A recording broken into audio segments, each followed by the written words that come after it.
Krishna everyone, welcome to the Wednesday class. और आज का हमारा टॉपिक है करेक्टर सर्टिफिकेट। हाँ जी, सो आप किसको करेक्टर सर्टिफिकेट देंगे ताकि जो आप आइडल बनाए, जो आपको मोटिवेट करे हर चीज़ के लिए।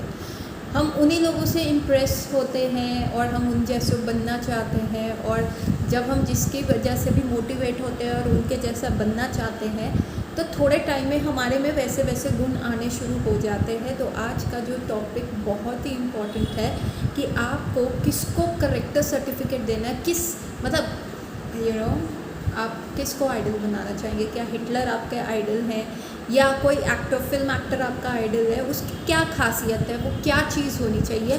सो according to the standards of जो भगवत धर्म है, जो यूनिवर्सल प्रिंसिपल है, उसके हिसाब से क्या आइडल होना चाहिए, किसको करेक्टर सर्टिफिकेट मिलना चाहिए। इवन अर्जुन इज़ कन्फ्यूज, तभी वो आज जो है भगवान से डायरेक्ट क्वेश्चन पूछ रहे हैं। तो आप ऐसे इतने सारे करेक्टर्स भगवान ने बताया कि हमें फॉरगिविंग होना चाहिए, टॉलरेंट होना चाहिए, पेशेंट होना चाहिए, हम बॉडी और आत्मा में फ़र्क समझना चाहिए, एंड मल्टीपल थिंग्स जो भगवान ने बताया। सो अर्जुन से किसको पता है ये सब बाबा, what you are talking is so difficult to understand, tell me about that person. उसमें मतलब what are the science and symptoms उस बंदे के जो ऐसा कर सकता है, उसमें क्या क्या करेक्टरिस्टिक्स है, ताकि मैं उसको आइडलाइज करूँ, मैं फॉलो करूँ, क्योंकि मैं वैसा नहीं हूँ तो मैं बन पाऊँ।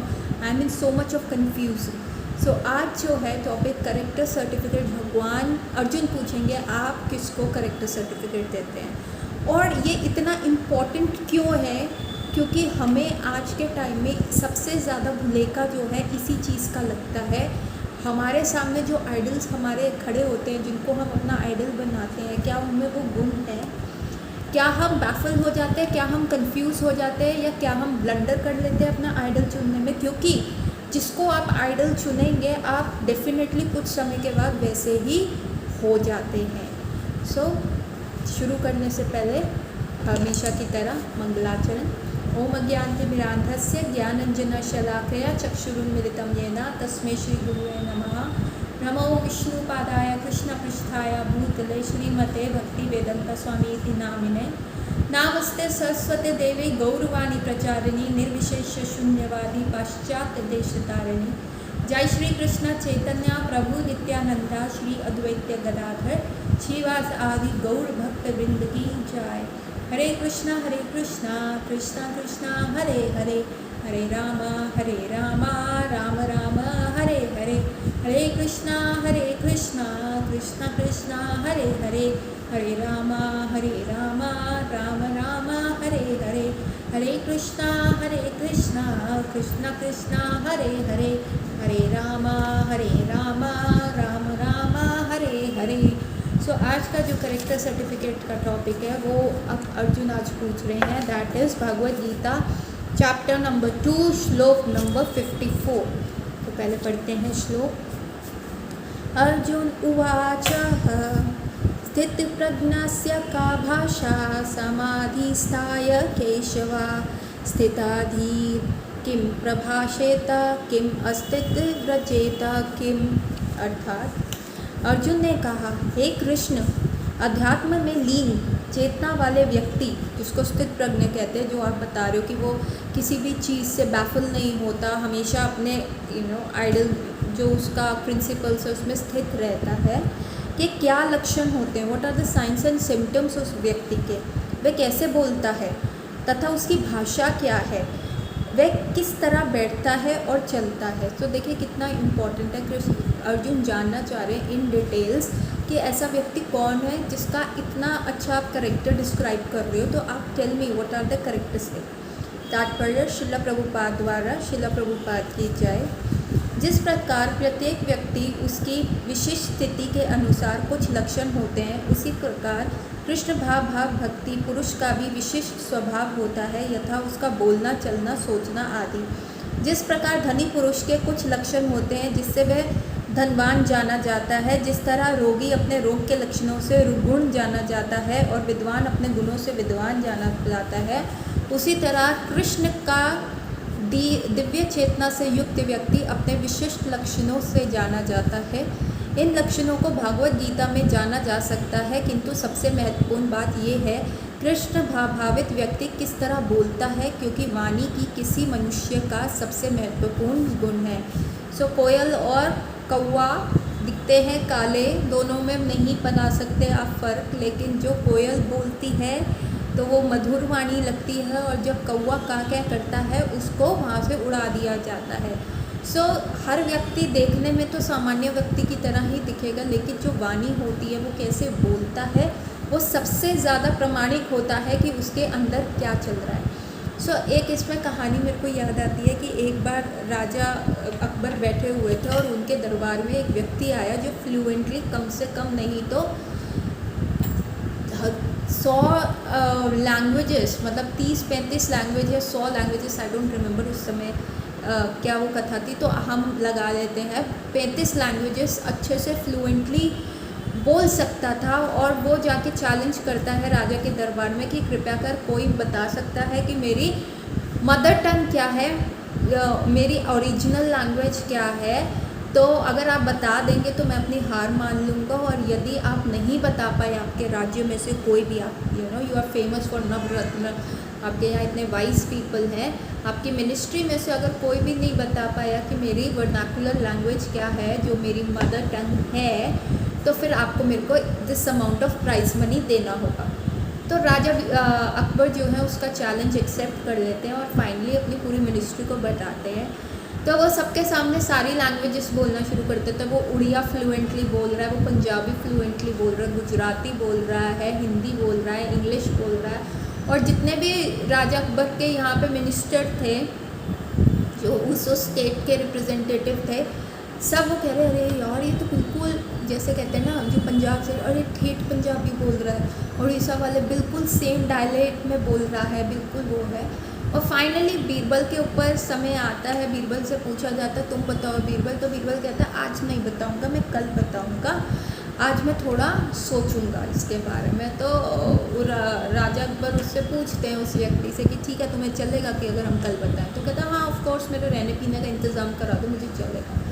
तो राजा अकबर जो है बीरबल को कहते हैं तुम जाओ इसके रहने पीने का वो करवाओ। और फाइनली जब बीरबल उसको प्रॉपर डिनर करवा के उसके रूम में छोड़ आते हैं, रात को क्या होता है कि जो उनका गेस्ट हाउस होता है जहाँ पे वो व्यक्ति ठहरा होता है, उस समय क्या होता है, एक व्यक्ति जो है अंदर आता है और उस समय सर्दियों का टाइम होता है और बहुत ही ठंडा पानी जो है उस सोते हुए व्यक्ति के ऊपर फेंकता है, और वो व्यक्ति उठ के उस व्यक्ति को गाली देता है, और जो बीरबल होते हैं वो छुप के सुन रहे होते हैं। और फाइनली नेक्स्ट डे वो व्यक्ति राजा के दरबार में कंप्लेंट करता है कि आपके किंगडम में क्या है, देखिए मेरे साथ किसी ने शरारत की, मेरे पे पानी फेंक दिया गया। तो राजा फिर बीरबल की तरफ देखते हैं और उनको शक होता है कि ये सब कुछ बीरबल ने कराया। तो राजा अकबर उससे पूछते भाई तुमने ये ऐसा करवाया, तो बीरबल कहते हाँ मैंने ऐसा कराया है, क्योंकि इसकी लैंग्वेज ये है। तो वो व्यक्ति चौंक जाता है, वो कहता है आपको कैसे पता? कहता है जब भी कोई व्यक्ति डिस्ट्रेस में होता है, कोई स्ट्रेस में होता है या खुशी में होता है, तो वो अपनी जो है वही बोलता है जो उसकी मदर टंग होती है, जो उसके अंडर, जो उसकी नस नस में बसी होती है। तो आपके ऊपर मैंने जो रात को पानी फेंकाया था और आप एकदम डिस्ट्रेस में गए, तो आपका एज अ रिफ्लेक्स एक्शन वही लैंग्वेज आया। सो बोलना कितना इम्पॉर्टेंट है वो आपका बताता है कि अंदर अंदर तक आपकी नस नस तक आप क्या हो, वो आपके बोलने से पता चलता है। अगर शुगर केन को क्रश किया जाए, जैसे अब समर्स गई हैं पीछे, तो शुगर केन को क्रश किया जाता था, तो शुगर केन से सिर्फ क्या निकलता था? मीठा रस। शुगर केन का, गन्ने का जूस सबसे मीठा होता है, मेरा तो पर्सनली फेवरेट है। और अगर आप करेले को क्रश करोगे तो क्या निकलेगा? कड़वा। करेले का तो जूस कड़वा होता है। आप जो बने हुए हो, लाइफ की जो डिस्ट्रेसफुल मोमेंट होगा आप में वही निकलेगा। अगर आप अंदर अंदर तक एकदम स्थित प्रज्ञ हो, शांत आत्मा हो, कोई आकांक्षा नहीं, कुछ नहीं चाहिए, बिल्कुल भ्रम में सिचुएटेड हो, आपको पता है लाइफ का लक्ष्य क्या है, कितनी भी प्रॉब्लम्स आपकी लाइफ में आए, आप ज़ोर से नहीं बोलोगे, उल्टा नहीं बोलोगे, आप एकदम एंग्री नहीं हो गए, आप विक्टिम कार्ड नहीं करोगे, आप रोगे नहीं, आपको पता है this is time, it will go and you will be very smooth. और अगर आप करेले की तरह कड़वे हो गए अंदर, बस आप भरे हुए बैठे हो गए, कई व्यक्ति होते हैं जो बहुत भरे हुए बैठे हैं, उनको हल्का सा भी नॉन ऑफेंडिंग चीज़ भी ऐसे ऑफेंड कर देती है तो उनकी वाणी से पता चल जाता है। रोड पे गालियाँ देते हुए चलना, हॉर्न करना, हर छोटी बात पे मतलब गाली से फ़ोन पे शुरू करना, एंड करना। सो आपका बोल बताता है कि आपका अंदर का कैरेक्टर क्या है। सो शिला प्रभुपाद भी ये बता रहे हैं, क्योंकि व्यक्ति किस तरह बोलता है, क्योंकि वाणी उसी मनुष्य का सबसे महत्वपूर्ण गुण है।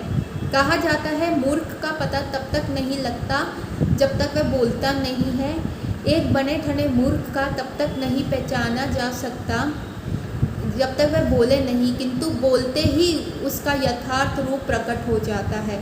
कृष्ण भावावित व्यक्ति का सर्व प्रमुख लक्षण ये है कि वह केवल कृष्ण तथा उन्हीं के संबंध विषयों के बारे में बोलता है, फिर तो अन्य लक्षण स्वतः प्रकट हो जाते हैं जिनका उल्लेख आगे किया गया है। तो बेसिक है कि बोल आपका क्या है, जिसके मन में जो चल रहा होगा वो वैसे ही बोलेगा। जो भगवान कृष्ण के से मतलब उसके हृदय में कृष्ण होंगे तो मुख पे भी, वाणी पे कृष्ण आएंगे। किसी के हृदय में मटेरियल डिज़ायर्स होंगे तो वो हमेशा मटेरियल डिज़ायर्स के बारे में डिस्कस करेगा। जो जैसा होता है, जिसको जो चाहिए होता है, वही चीज़ बार बार निकलती है। ठीक है, so it is very important हमारी वाणी कितनी इम्पॉर्टेंट है। एक मूर्ख, इवन जब महाकवि कालिदास जी जो थे पहले बहुत ज्ञानी नहीं थे, बहुत मूर्ख थे, बहुत ज़्यादा मूर्ख थे, तो तब वो इतने मूर्ख थे कि उनको कोई भी बेवकूफ़ बना के ले जाता था। और वहाँ की एक रानी थी जिस किंगडम में वो रहते थे, तो वहाँ की जो रानी थी वो बहुत ही मतलब एरोगेंट थी, और वो कहती थी जो मुझे शास्त्रार्थ में हराएगा मैं उसी से विवाह करूँगी। तो जो कवि ये कालिदास जी थे वो ऐसे ही घूम रहे थे, तो वो महारानी जो भी उनके शास्त्रार्थ में हारता था पंडित, उसका गला कटवा देती थी या मरवा देती थी। तो इनको जब एक गुरु को वहाँ पे पता चला, एक अखंड ब्रह्मचारी थे, वो बहुत ही शास्त्रार्थ और वेद पाठी ब्राह्मण थे और उनको सब आता था।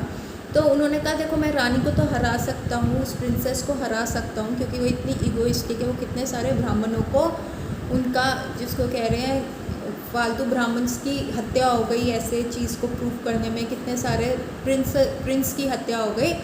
तो मैं उसको शास्त्रार्थ में हटा सकता हूँ, पर मैं अखंड ब्रह्मचारी हूँ, मैं ये कार्य नहीं करूँगा। तो फाइनली उनको ना रास्ते में कालिदास मिलते हैं और वो कालिदास को कहते चलो तुम्हारी शादी हम रानी से कराएंगे और वो तुम्हें पढ़ना लिखना सिखाएगी ताकि तुम जो है स्मार्ट बन जाओ। तो कालिदास बेसिकली अपने घर से ये सोच के निकले थे कि ये बहुत सारे लोग जो हैं हमें बहुत बेवकूफ़ बोलते हैं, हमें चिढ़ाते हैं, ये सारी चीज़ें करते हैं। तो कालिदास यही सोच के घर से बाहर निकले और फाइनली जब वो उस ब्राह्मण के पास, ब्राह्मण ने उनको देखा और कहा चलो तुमको पढ़ना है ना, वो रानी पढ़ाएगी, पहले तुम्हारी उससे शादी कराते हैं, पर अभी तुम जो है चुप रहना और कुछ मत बोलना, बोलने का काम मैं करूँगा। तो ठीक है, वो कालिदास चले जाते हैं और फिर वहाँ पे प्रिंसेस के दरबार में बैठते हैं और वो कालिदास के बिहाफ पे जो होते हैं वो ब्राह्मण कहते हैं मैं आंसर करूँगा और ये जो है सिर्फ संकेत से बताएंगे क्योंकि इनका मौन व्रत है, तो मैं आप इनके क्वेश्चंस का आंसर करूँगा। तो रानी भी बड़ी चतुर थी, रानी कहती है ठीक है, अगर ये संकेत में आंसर देंगे तो मैं भी संकेत में प्रश्न करूँगी, तो आपको प्रश्न भी बताना पड़ेगा और आंसर भी बताना पड़ेगा। तो वो जो संत महात्मा थे उन्होंने कहा ठीक है, नथिंग डूइंग, ओके फाइन। और फाइनली जब वो रानी प्रश्न पूछती है, क्वेश्चंस करती है और वो संकेत में करती हैं, तो वो जो वेद पाठी ब्राह्मण थे उनको तो सब आता था, तो उन्होंने उनके क्वेश्चंस भी बताया और उनका आंसर भी दिया और ऐसे 3 क्वेश्चंस का जब उन्होंने आंसर दे दिया तो फाइनली रानी सरेंडर, वो प्रिंसेस सरेंडर और उनके विवाह कालिदास से हो गया। तो जब तक कालिदास नहीं बोल रहे थे तो रानी was all in veneration, wow ये कितने अच्छे हैं, ये कितना वो कर रहे हैं, बहुत हाथ जोड़ के जो थे। रानी को लगा कि आई हैव वन, मेरे को कौन कहता था कि मेरे को सबसे चतुर मनुष्य नहीं मिलेगा। और as soon as Kalidas open his mouth और उन्होंने रानी को बोला कि तुम मेरे को पढ़ाओ, मुझे कुछ नहीं आता, मैं अनपढ़ हूँ। और जैसे ही उन्होंने मुंह खोला और तब पता चल गया कि उनको ठग लिया गया और अब तो उनका विवाह भी हो गया। सो वाणी का जो होता है ना, सबसे इम्पोर्टेंट चीज़ है कि जो हमें पता चलनी चाहिए। सो एक तो पॉइंट इसमें ये आया कि वाणी सबसे इम्पोर्टेंट है, और दूसरा जो पॉइंट बहुत इम्पोर्टेंट है, कैरेक्टर कैसा होना चाहिए। आगे भगवान कृष्ण इसके बारे में बहुत अच्छे से बताएंगे। तो ओनली क्वेश्चन जो आज हम यहाँ पे डिस्कस करेंगे कि कैरेक्टर क्यों बहुत ज़रूरी है, क्यों इतना आवश्यक है। अब कैरेक्टर इसलिए बहुत आवश्यक है, मैं आपको एक अपने पेशेंट का किस्सा बताती हूँ। वाई वी गेट बैफल, और जब हम बहुत रॉन्ग एक्सपेक्टेशंस रख लेते हैं अकॉर्डिंग टू द सराउंडिंग्स। सो ये एक लेडी है, इसकी शादी को 23 ईयर्स हो गए हैं, ठीक है, और इनकी अरेंज मैरिज हुई थी इस लेडी की। और इनके हस्बैंड ने ना बहुत स्ट्रगल करके बहुत अच्छा मकाम हासिल किया, और लेडी ने भी फिर स्टडी किया। She is a psychologist by profession और साइको एनालिसिस्ट बाय प्रोफेशन। और अब वो भी अपना बच्चे बड़े हो गए, तो she have also started doing with the profession, schools में जाना, प्राइवेट पेशेंट्स देखना जिनको है। सो अब ये लेडी ना एक दिन मेरे पास आई दवाई लेने में, और उसको जो था सीवियर यूरिनरी ट्रैक इन्फेक्शन था। तो मैंने उससे पूछा, उसका जैसे केस डिटेल्स ले रहे थे, तो हमारे होम्योपैथी में क्वेश्चन पूछा जाता है कि भाई तुम बताओ, तुमको कोई ऐसा स्ट्रेस है, कोई प्रॉब्लम है। जनरली जब फीमेल्स को यूरिनरी ट्रबल्स होती है, मैरिड फीमेल्स को जनरली कुछ भी उनके स्पाउस से रिलेटेड होता है, वो कुछ अपने अंदर रख रही होती है, तो कहती है doctor I haven't discuss that with anyone but I will discuss with you. मेरे हस्बैंड और ना हमारा चल रहा था, my husband is a perfectionist, और उन्होंने ना अपना रिलेशन अपना ना बहुत बड़ा मुकाम स्थापित कर लिया है, और वो एक बहुत बड़े बिज़नेस टाइकून है। और उनकी जो एक मैनेजमेंट मीटिंग है जिसमें लेडीज़ भी हैं, जेंट्स भी हैं, और वो उस मीटिंग को हेड करते हैं। तो मेरे हस्बैंड ने मुझे बताया कि मैं वहाँ पे एक मीटिंग में था, और तभी वहाँ की जो मेरे फ्रेंड की वाइफ है, जो मेरी मतलब बिज़नेस पार्टनर्स में से ही है, वो मेरे पास आई और उसने मेरे थाई पे हाथ रख के मुझे कॉम्प्लीमेंट किया और स्माइल पास किया। और मुझे ये चीज़ अच्छी लगी। उसके हस्बैंड ने अपनी वाइफ से ये बात बोली, तो उसकी वाइफ ने उस समय कुछ नहीं कहा। उसकी वाइफ मतलब कंफ्यूज्ड हो गई। The women was confuse, my patient was confuse. Why she was confuse? क्योंकि जिस सर्कल में वो उठते बैठते हैं, और जो आजकल हम टीवी में देखते हैं, it is very common to have an extra marital affair. It is very common एक दूसरे को कॉम्प्लीमेंट करना, इट इज़ वेरी कॉमन एक दूसरे को लाइन मारना। तो शी वॉज कन्फ्यूज कि वो रिएक्ट कैसे करे, उसे समझिए। She is a good psychologist, she is dealing with people such problems, पर उस समय उसको समझ नहीं आया कि उसे रिएक्ट क्या करना चाहिए। जबकि आइडली उसको अपने हस्बैंड को कहना चाहिए you shouldn't have felt good, आपको ये अच्छा नहीं करना, this is a breach of marriage, marriage is a pious institution.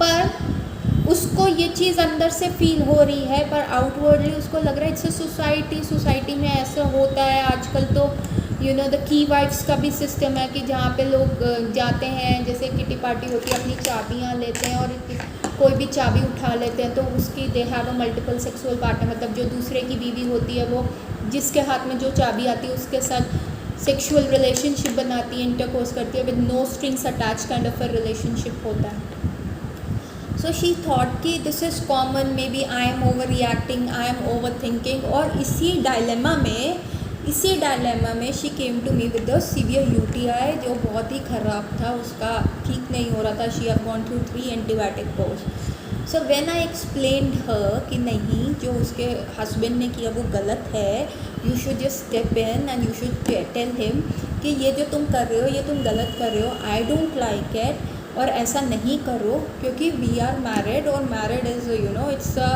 It's just not about all about sex, it's about trust, और आप मेरा ट्रस्ट को ब्रीच कर रहे हो, तो मुझे ये चीज़ अच्छी नहीं लग रही। क्योंकि उसको समझ ही नहीं आया कि आइडियल कैरेक्टर क्या होता है, कि उसने सिर्फ सोसाइटी में देखा हाँ आजकल ओपन है, तो she was so very confuse and I was taken aback कि भाई ये गलत है, मुझे एज अ थर्ड पर्सन समझ आ रहा है।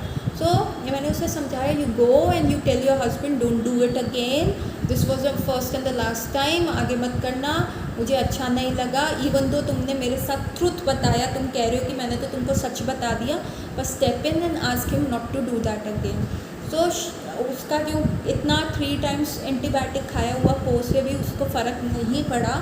उसको इस बात से उसको समझ आया, she had a discussion with her husband and with the medicine, वो यूटीआई इन्फेक्शन रिलैप्स नहीं हुआ। तो जो डायलेमा जो उसके दिमाग में चल रहा था वो उसके यूरिनरी ऑर्गन पे प्रेजेंट किया कि उसको इतना सीवियर यूरिन इन्फेक्शन हो गया। तो she went and told her husband कि देखो तुमने ऐसे नहीं करना चाहिए, ये अच्छी बात नहीं है, वी आर मैरिड और एक ट्रस्ट होता है, ट्रस्ट को ब्रीच मत करो, ऐसी अच्छी बात नहीं है। सो उसका हस्बैंड वॉज ऑल्सो कन्फ्यूज्ड, उसका husband was also confuse. He said thank God तुमने बोल दिया, तुम नहीं बोल रही थी तो मुझे लग रहा था कि it is like you know green light कि मैं कर सकता हूँ, it is quite normal in the society, तुमने अच्छा हुआ बोला, आगे से मैं ध्यान रखूँगा, मैं नहीं करूँगा। So why was husband confuse, why was wife confuse, क्योंकि उन्होंने जिन लोगों को करेक्टर सर्टिफिकेट दिया हुआ है वो आइडल नहीं है, that is the biggest problem. जो आजकल के यंगस्टर्स हैं जो जिनको आइडल बनाते हैं, उनको फॉलो करते हैं, उनके पास वो करेक्टर सर्टिफिकेट नहीं होता, लेकिन क्योंकि वो जो दिखता है वो बिकता है, उसी चीज़ में वो वैसे बनने शुरू हो जाते हैं कि फ़र्क पैंदा है उसकी फ़िलॉसफी पे आ जाते हैं और उससे क्या होता है, दिक्कत होती है। सो आई विल टेल यू, अभी एक ना रीसेंट एक क्रिमिनल स्टडी का मैं देख रही थी, उसमें मैंने एक I will studying the criminal psychology, क्या होती है, कैसे होता है। एक लेडी थी, वो लेडी ने क्या किया, वो अच्छे छोटे शहर की लड़की थी, पढ़ने लिखने में बहुत सुपर इंटेलिजेंट थी, और फाइनली वो बॉम्बे आती है और बॉम्बे में मतलब एक हॉस्टल में रहने लग जाती है, अपनी हायर स्टडीज़ को परस्यू कर रही होती है, 21-22 की, जब वो आई होती है, बालों में तेल, only focused on the studies, nothing at all, and finally पर वो यहाँ आती है तो लोगों का लाइफस्टाइल देखती है, लोग इतने महंगे कपड़े पहन रहे हैं, अच्छे फ़ोन्स यूज़ कर रहे हैं, कपड़े बहुत अच्छे हैं, fancy, everything so fancy, they have a night life. So उसको ये बहुत अच्छा लगना शुरू हो जाता है, क्योंकि again the character binding is not very strong, तो जो चीज़ दिखती है वो बिकती है, उसको ये बहुत अच्छा हो जाता है। पर उसके पेरेंट्स इतना लाइफस्टाइल नहीं अफोर्ड कर सकते थे, ऑलरेडी वो जो थी लोन पे आके हायर स्टडीज़ कर रही थी, उसके घर में कुछ भी ऐसा नहीं था। So what happen, she started looking for a part time job कि मैं अपनी स्टडीज़ के साथ कर लूँगी, मैं तो इंटेलिजेंट हूँ, मैं कोप कर लूँगी। और वो करने लगे तो कहीं से भी उसको अप्रूवल नहीं मिल रहा था, कुछ नहीं हो रहा था। फाइनली न्यूज़पेपर में एक जगह उसने ऐड पढ़ी, शी वेंट देयर, और उन्होंने कहा कि जी हमारे यहाँ तो एस्कॉर्ट सर्विसेज है, एस्कॉर्ट मतलब हमारे यहाँ छुपे तौर से प्रोस्टिट्यूशन प्रमोट करते हैं, तो आप लड़कियाँ लाओ, you behave like a pink, ठीक है, और आपको उसका 10% कमीशन मिलेगा, जो आप लड़की लाओगे हम उसका 10% देंगे, उसको भी देंगे।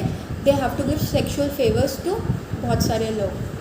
सो फर्स्ट शी रिफ्यूज़ कि आप ऐसे कैसे छाप सकते हो, मतलब शी ब्लास्टेड देम कि आप कुछ और लिख रहे हो और ऐसी चीज़ कर रहे हो। So whatever, she went home, फिर 2-3 दिन she thought about it and she went back to that job, क्योंकि उसको वो लाइफस्टाइल जो था वो इतना अट्रैक्ट कर रहा था, एंड शी वांटेड मनी, कि मुझे किसी भी तरह पैसा चाहिए, वो मुझे पैसा मिल जाए। सो शी वेंट और वो मनी लेके आई, और उसके बाद क्या हुआ, उसने वो जॉब कर ली और she started earning and she had a lifestyle, और धीरे धीरे उसकी दिमाग चेंज हुआ। उसने कहा जब मुझे 10% कमीशन क्यों, मैं खुद ही कर लेती हूँ, जब मैं सारा हार्डवर्क कर रही हूँ, सारा होमवर्क कर रही हूँ, तो मैं खुद कर लेती हूँ। तो she started with her own prostitution racket, उसके कॉन्टैक्ट्स बने। अब फिर शी थॉट कि मैं और गर्ल्स को भी क्यों इन्वॉल्व करूँ, मैं I am a beautiful girl, I can do it. तो उसने अपने आप को बोलना शुरू किया कि I am going to give you sexual services, तो आप बताइए। अब ये क्या करती, लोगों को ठगती, ऐसे ऐसे रिच लोगों को ढूंढती जो बहुत ओल्ड होते और रिच होते, तो उनके पास जाती और उनको कहती देखिए मैं सेक्शुअल सर्विस के पहले पैसे ले लेती हूँ एंड फिर मैं दूंगी। तो वो कहते हैं ओके, हमें बाद में देने। होटल्स में रूम बुक होते फैंसी होटल्स में, और वहाँ पे डिनर करके वो कहती थी पहले आप मेरे को पैसे दे दीजिए, फिर we will go to the room and we can enjoy. तो ये जो वो व्यक्ति था जो फिर वो उसको पैसे दे देता, ठीक है मुझे बाद में देने, पहले देने, और फिर वो कहती है आप रुकिए, मेरे को थोड़ा अपना नीचे एक बंदा खड़ा है उसका ज़रा पैसे क्लियर करके आ रही हूँ, I am just coming in 10 minutes. और वो फिर नहीं आती और वो लोग कंप्लेंट नहीं करते। क्यों? क्योंकि क्योंकि उन लोगों की अपनी रेपुटेशन होती थी। अगर वो पुलिस में जाके क्या कंप्लेंट करेंगे कि मैंने प्रोस्टिट्यूट हायर करी। इंडिया में तो ये सब लीगल है ही नहीं। सो ऐसे वो और पैसे कमाने लगी। ऐसे ऐसे करके उसका लालच और बढ़ा और फाइनली उसने क्या किया, टिंडर स्कैम किया। टिंडर पे अपना नाम बताया, अच्छे से लिखा कि मैं ये हूँ वो हूँ, और वहाँ पे एक लड़के को ढूंढा। एक लड़के ने उसको पिंक किया। उसने कहा मेरा नाम ये है, मैं दिल्ली के बहुत बड़े बिजनेसमैन का बेटा हूँ, मैं इतने पैसे कमाता हूँ, I am also looking for a girl estate. तो ये लड़की क्या करती है, उससे मिलने जाती है कि भैया पैसों के चक्कर में, और उसके पास जैसे ही जाती है और ना कहती है इतना अमीर लड़का है, इसको ना किडनैप कर लेंगे और इसके पेरेंट्स से ना पैसे मांग लेंगे। तो वो 2 जनों की टीम बना के 2-3 लड़कों को लेके जाती है कि चलो अब मैं ना थोड़ा बड़ा हाथ मारूँ, ये छोटे छोटे हाथ मारते मारते मैं थक गई हूँ। You know she wanted to do something big, क्योंकि करेक्टर नहीं है, सिर्फ पैसे मिल रहे हैं, ये है। और जब वो उस लड़के को बुलाती है, आओ मैं दिल्ली आई हूँ, आप मिलते हैं, आप इस रूम में आओ, तो वो लड़का चहकता हुआ आ जाता है और बहुत सारे कॉन्डम्स अपने जेब में रखता है कि वाह मेरा मज़ा आएगा। और फाइनली वो लड़के ने भी झूठ लिखा हुआ होता है। वो एक लोअर मिडिल क्लास फैमिली का लड़का होता है जो मैरिड होता है, उसकी एक बच्चा भी होता है। वो एक डिपार्टमेंट में काम कर रहा होता है जहाँ उसकी तनख्वाह 25,000 होती है। और वो क्या करता है, बस वो आ जाता है अपना फैंसी सा हेयर लुक बना के और उस लड़की के चंगुल में फंस जाता है। और वो चंगुल में वो लड़की उसको पकड़ लेती है, उसको किडनैप कर लेती है। तो वो फिर अपनी हकीकत बताता है, अरे मैंने भी टिंडर पे झूठ बोला था, मैं ऐसा कुछ नहीं हूँ, मुझे छोड़ दो, ये है। तो उस लड़की को इतना गुस्सा आता है, वो उसके फादर को फ़ोन करती है कि आप मुझे 10 लाख दो, नहीं तो हम आपके लड़के को मार देंगे। मतलब उसके जो लड़के से फ़ोन करवाती है। तो उसके फादर कहते हैं इतना तो मेरे पास है नहीं, मेरे पीपीएफ में 3 लाख रुपए मैं आपको वो निकाल के दे देता हूँ, हमारे लड़के को छोड़ दो, हम धीरे धीरे करके दे देंगे। तो वो लड़की नहीं मानती और उसके फादर से 3 लाख ले लेती है और उस लड़के का मर्डर कर देती है, उस लड़के को मार देती है। And somehow police are able to catch her. और वो जब उसको पकड़ा गया, उस लड़की का नाम प्रिया है। इसका बड़ा केस उठा था, टिंडर मर्डर केस के नाम से ये गया था। और वो लड़की अभी 28 साल की है और वो अभी तिहाड़ जेल में है। केस चल रहा है मर्डर का, 420 का। और जब वो सामने आए तो बहुत सारे लोग सामने आए कि इसने हमारे साथ भी धोखाधड़ी करी है। सो आप देखिए कि क्यों सी पीपल आर कंफ्यूज, क्योंकि it is a very important question ना। इवन लोग तो दुर्योधन को भी कह देते हैं कि रूल तो कर रहा था ना अच्छे से किंगडम, युधिष्ठिर महाराज की तरह चैरिटी कर रहा था, हर प्रकार से अच्छा रख रहा था, लेकिन उसका करेक्टर अच्छा नहीं था। जब वहाँ की रानी सेफ नहीं थी तो बाकी लोग कैसे सेव होते?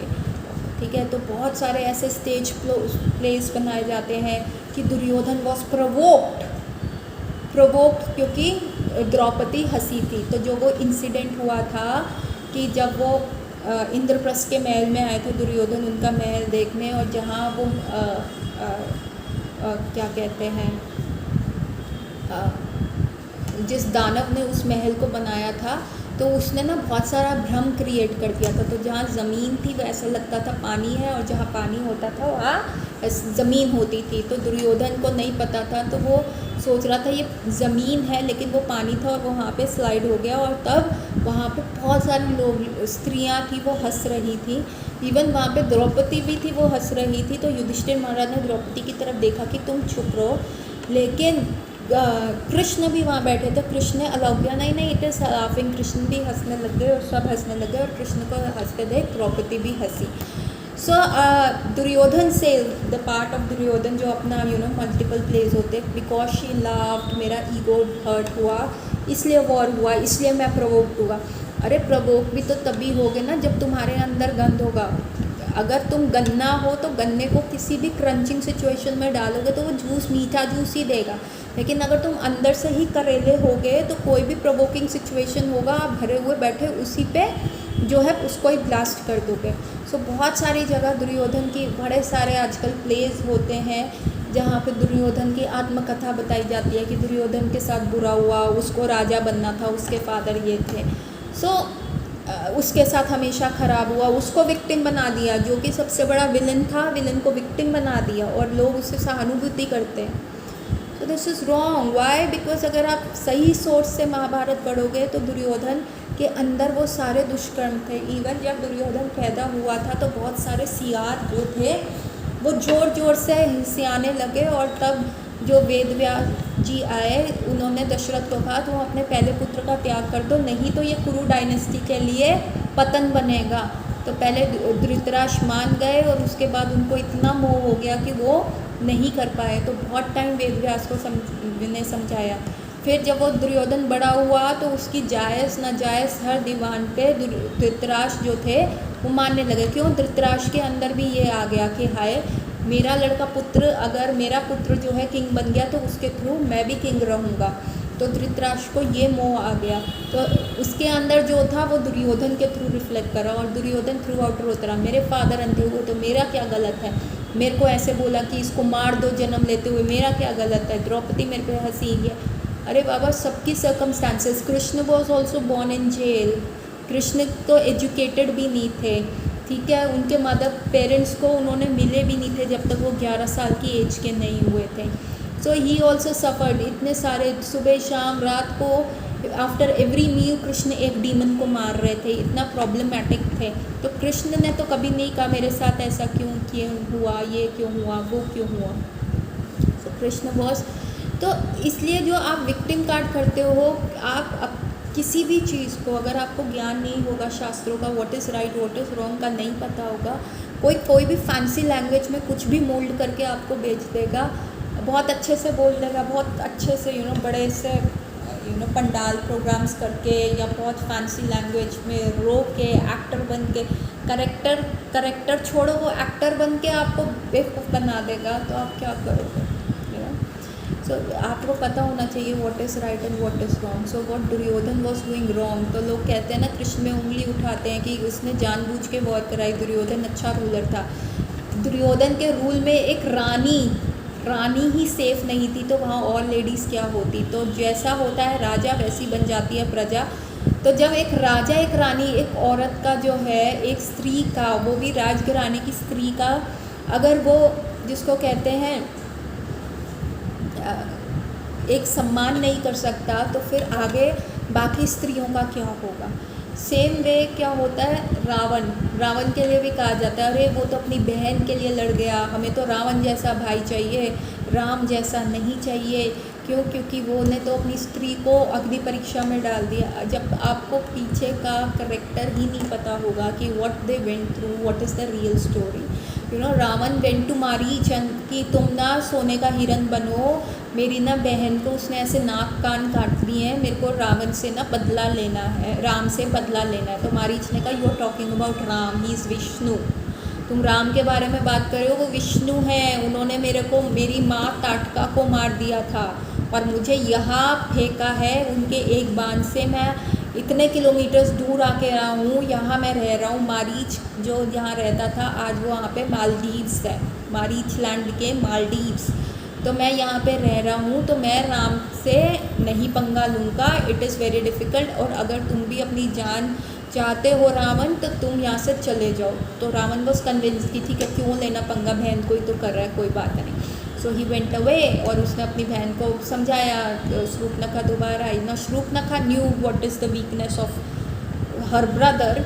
तो उन्होंने कहा अरे मैं तो भैया इसलिए कह रही थी कि राम को तो तुम मारोगे ही मारोगे, पर उसकी जो वाइफ है वो इतनी सुंदर है, विश्व सुंदरी है, और वो उस सन्यासी के साथ क्या कर रही है जो वन वन घूमता है, उसको तो आपके साथ होना चाहिए, इस लंका की शोभा बनना चाहिए, you should enjoy her, she is very beautiful. और फिर वो सीता की ब्यूटी को डिस्क्राइब करना शुरू करती है, उनके हेयर्स को, उनके आइज़ को, उनके फेशियल फीचर्स को, उनकी बॉडीली फीचर्स को, वो कितनी स्लिम है, उनके बॉडीली स्टैटिस्टिक्स को ऐसे डिस्क्राइब करनी चलती है। एंड तब रावण जो होता है उसकी लाल टपक जाती है, और वो फिर मारीच के पास जाते हैं। मारीच अगेन एक्सप्लेन करते हैं, पर इस बार जो है लस्ट ने रावण का हृदय कैप्चर कर लिया होता है, और वो कहता है नथिंग डूइंग, मेरे को सीता का हरण करना है। अगर हम विष्णु को सीधे नहीं कर सकते तो उंगली टेढ़ी करके करेंगे। तो रावण कहाँ का character, he was such a characterless person. उसने अपनी भाई कुबेर की वाइफ मेनका का रेप किया था, उसको इतने सारे रेप अटेम्प्ट्स के केसेस उसके ऊपर थे, और उसको फिर मेनका ने कुबेर ने ही श्राप दे दिया था कि भाई तुम अब किसी भी स्त्री को छुओगे उसकी मर्जी के बिना ना, तो तुम्हारे सर के 1000 जो होंगे खंड हो जाएंगे, कोटि कोटि खंड हो जाएंगे। सो आप उसको कैसे भी वाउच कर लो, आप कैसे भी करेक्टर अपना दिखा लो, फ्लाडी लैंग्वेज से तो कवर कर ही लोगे।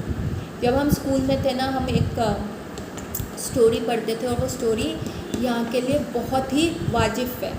ऐसा होता है, मैं वो शॉर्ट में ये स्टोरी सुना के आज का लेक्चर यहीं पर ख़त्म करूँगी।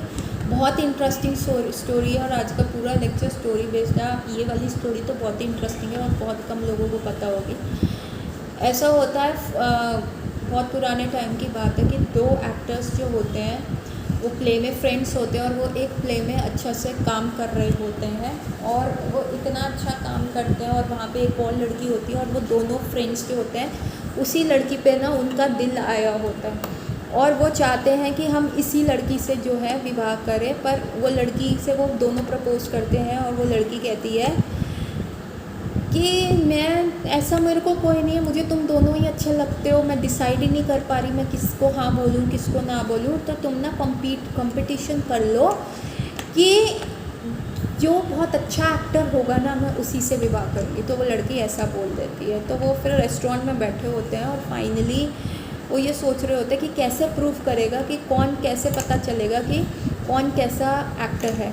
तो वहाँ पे वो देखते हैं कि टीवी पे ना उस समय न्यूज़ आ रही होती है, ये न्यूज़पेपर में था, टीवी तो उस समय नहीं था, 80s की बात है, ये 19th सेंचुरी की बात है।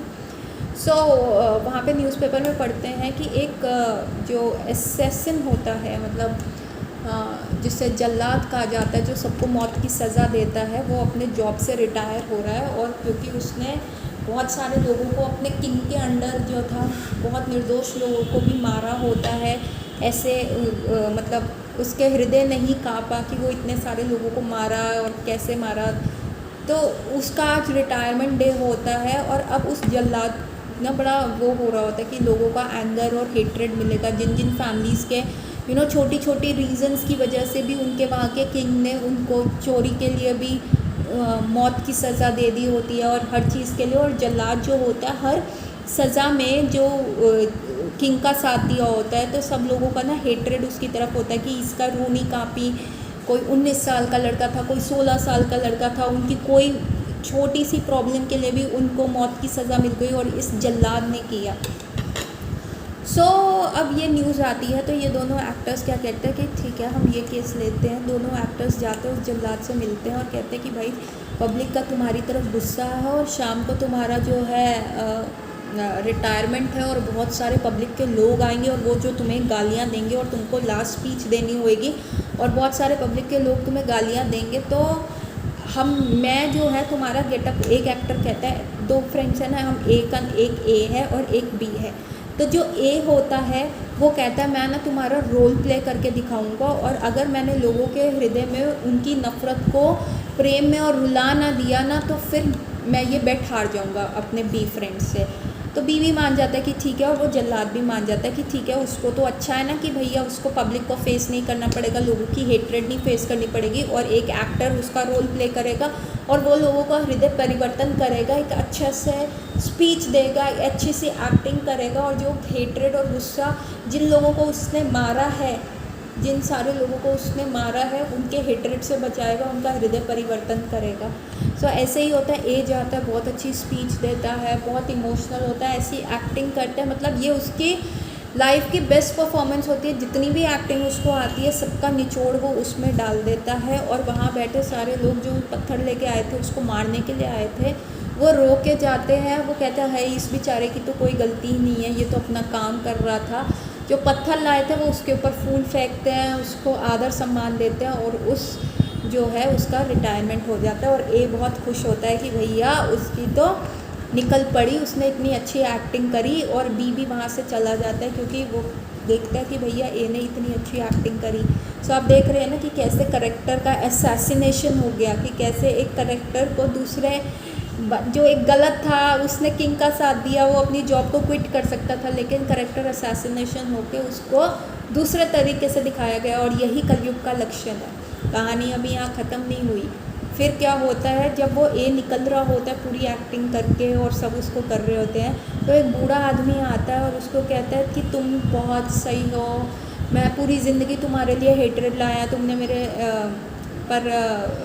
मैं तुम्हारा जो है ना इंटरव्यू लेना चाहूँगा, तो तुम मेरे घर आओ और मैं ये सारी चीज़ें न्यूज़पेपर में छापूँगा तुम्हारे लिए, तो प्लीज़ आज का जो डिनर है आप मेरे साथ करो। तो ये बहुत खुश होता है कि देखो लोग पहचान भी नहीं पा रहे, और मेरा इतनी अच्छी एक्टिंग थी कि मैंने लोगों के हृदय में इन्फ्लुएंस किया। वो कहता है ठीक है मैं चलता हूँ तुम्हारे साथ, और वो बंदा उसे अपने घर ले जाता है, वहाँ पे उसको खाना खिलाता है, उसका इंटरव्यू लेता है, कहता है तुमने किन किन लोगों को मारा। सो वो बता रहा होता है कि मैंने उसको ऐसे मारा, ऐसे मारा, क्योंकि वो सारा रट के आया हुआ होता है, उसने अपने सारे नोट्स बनाए होते हैं, उसने अपने होमवर्क किए होते हैं उस जो जल्लाद से बात करते हुए, क्योंकि उसको बिल्कुल स्ट्रांगली वाउच करना होता है। तो फिर क्या होता है, वो बंदा कहता है ठीक है, कहता है इसमें से तुम इस व्यक्ति को जानते हो, ऐसे ही रैंडमली नाम बोलते, कहता है हाँ पर मैं उसको, कहता है क्या तुम्हें उसका चेहरा याद है, कहता है नहीं मुझे उसका चेहरा याद नहीं है, कहता है वो मेरा बेटा था और वो इनोसेंट था, और उसको जो है किसी और का जुर्म था, उसको पकड़ा गया था, मैंने बहुत अपील करी थी और तुमको शर्म नहीं आई, मेरे 16 साल के लड़के को तुमने मार दिया, मेरा बुढ़ापा ख़राब कर दिया। तो वो कहता देखिए मेरा कोई वो नहीं था, रोल नहीं था, आपको मैंने बताया। कहता तुम ये स्पीच दे के लोगों को बेवकूफ़ बना सकते हो पर मुझे नहीं बेवकूफ़ बना सकते। तुमको आज रिटायरमेंट पे इतने फ्लावर्स और गिफ्ट्स मिले ना, और तुमने ये जो भोजन खाया इसमें मैंने जहर मिला दिया था और अब तुमको मौत मिलेगी।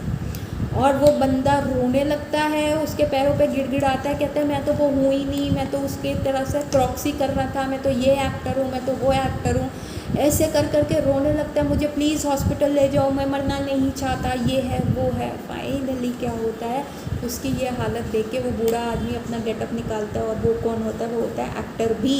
और बी क्या करता है, ए को हरा देता है, और फाइनली वो गर्ल जो होती है वो बी को मिल जाती है, क्योंकि उसकी एक्टिंग इतनी स्ट्रॉन्ग थी कि ए भी उसे पहचान नहीं पाया। वो उसकी एक्टिंग में बह गया कि सच में ये मैं मरने वाला हूँ, और ये सिचुएशन सामने आ गई। सो आप देख रहे हैं कि करेक्टर असैसिनेशन कैसे होता है। कोई भी करेक्टर आप किसी भी तरह से वाउच कर लो, कितने आजकल लोग संतों के वेश में होते हैं लेकिन बात ख़राब कर देते हैं। कहते हैं दूध भी, अगर दूध में कितने अच्छे गुण होते हैं कि हम दूध पिएं तो हमको पोषण मिलता है, पुष्टि मिलती है, हमारी बोन स्ट्रांग होती है, लेकिन वो दूध अगर किसी सांप ने छू लिया हो तो वो पूरा जो अमृत के समान दूध होता है वो विष में कन्वर्ट हो जाता है। तो यदि हम ऐसे लोगों को अपना आइडल बनाते हैं जिनको शास्त्रों का बिल्कुल नॉलेज नहीं है, जिनमें जो कृष्ण बता रहे हैं, आप अर्जुन कह रहे हैं ना मैं किसको आइडल बनाऊं, तो यदि हम शास्त्र ही सुन रहे हैं और ऐसे विषैले लोगों से सुन रहे हैं जो अपनी टिप्पणी दे रहे हैं, तो वो अमृत जैसा शास्त्र भी जो होता है विष के समान हो जाता है, और वो पोषण करने की जगह हमारे पतन का कारण बनता है। तो ये क्वेश्चन जो अर्जुन का था कि बताओ मेरे को किसको आइडल बनाना है, किसकी बात कर रहे हो कृष्णा, क्या करेक्टरिस्टिक्स है उसके, वो कैसे बोलता है, वो कैसी भाषा यूज़ करता है, कैसे खाता है, कैसे चलता है, प्लीज़ आप मुझे उसके करेक्टरिस्टिक बताओ ताकि मैं उसको चुन सकूं, उसको अपनी कंपनी में रख सकूं। तो अगर हमारे पास एक्यूरेसी नहीं होएगी, अगर हम नहीं समझेंगे और हम ऐसे विमिकली ही लोगों को अपना आइडल बना लेंगे, तो ये हमारे पतन का सबसे बड़ा कारण बनेगा। So this is very important. Character certificate किसको मिले, करेक्टर सर्टिफिकेट, करेक्टर असैसिनेशन हो जाता है कलयुग में। करेक्टर असैसिनेशन हो रहा है कि लोग अपनी फ्लारी लैंग्वेज से लोगों को बेवकूफ़ बना रहे हैं, क्योंकि चीटिंग प्रोपेंसिटी होती है। सो ये जो स्टोरीज़ की क्लास थी, होपफुली आप लोगों को इससे जो है कुछ बेसिक नॉलेज मिलेगी। स्टोरीज़ तो बहुत सारी थी but class is getting prolong, तो बाकी कहानियाँ हम नेक्स्ट क्लास में डिस्कस करेंगे। कृष्णा क्या जवाब देते हैं, हमें आज डायग्नोस हो गया कि नहीं, इट इज़ वेरी इंपॉर्टेंट कि मेरे को अपना आइडल किसको बनाना है, मेरे को किसको चुनना है, किसका करेक्टर सर्टिफिकेट कृष्णा के हिसाब से सही है। अर्जुन इज़ आस्किंग दैट, जो अर्जुन जैसा योद्धा, इतना इंटेलिजेंट योद्धा ये क्वेश्चन कर सकता है, तो मुझे भी I should also be very careful क्योंकि मेरे में अर्जुन जैसी क्वालिटीज़ नहीं है, but still I have to be very careful. So with this take home message I will like to end my class here, और हम अगली वेडनेसडे मिलेंगे 3 टाइम्स हरि नाम बोल के. हरे कृष्णा कृष्णा कृष्णा हरे हरे, हरे रामा राम राम हरे हरे, हरे कृष्णा कृष्णा कृष्णा हरे हरे, हरे रामा राम राम हरे हरे, हरे कृष्णा कृष्णा कृष्णा हरे हरे, हरे Rama Ram Ram Hare Hare. Hare Krishna everyone, we will meet next Wednesday. Hari Bol.